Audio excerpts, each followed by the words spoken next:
அஸ்ஸலாமு அலைக்கும்.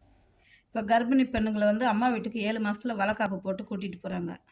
இப்ப மாமியார் வீட்ல பார்த்துக்காம இல்ல. மாமியார் வீட்லயும் பார்த்துக்கிறாங்க. இருந்தாலும் பொண்ணுக்கு என்ன வேணுன்றது அவளால சொல்ல முடியாது. அவங்க மாமியார் வீட்ல ஏதாவது நெனச்சுக்குவாங்களோ, ஏதோ என்னமோ ஏதோன்னு. ஆனா அதே அம்மா வீட்ல போனா, அவ மனசுக்கு புடிச்சதெல்லாம் அம்மா ஆக்கி குடுப்பாங்க. செஞ்சு குடுப்பாங்க.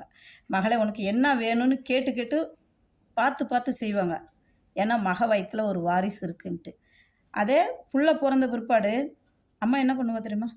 "மகளே நீ சாப்பிட்டுட்டு போய் தூங்கு. குழந்தைய நான் பார்த்துக்கிறேன்ன்ட்டு" குழந்தைய அவங்க பார்த்துக்குவாங்க. மகள தூங்க சொல்லுவாங்க. ஆனா இதே மாமியார் வீட்ல இருந்தா, "குழந்தைக்கு பால் குடுத்தியா? குழந்தை ஏன் அழுதுச்சு?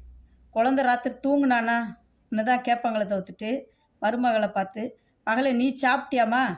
குழந்தைய குடு நான் பார்த்துக்கிறேன். நீ போய் தூங்குன்னு" எந்த மாமியாரும் சொல்ல மாட்டாங்க. ஒரு சிலர் நல்லவங்களும் இருக்காங்க. ஒரு சிலர் அப்படியாப்பட்ட சுபாவம் உள்ளவங்களும் இருக்காங்க. இது சிரிக்கிறதுக்கு மட்டும் தான் சிந்திங்க. நடக்கிறது தான் நான் சொல்றேன் உலகத்தில. Smile please.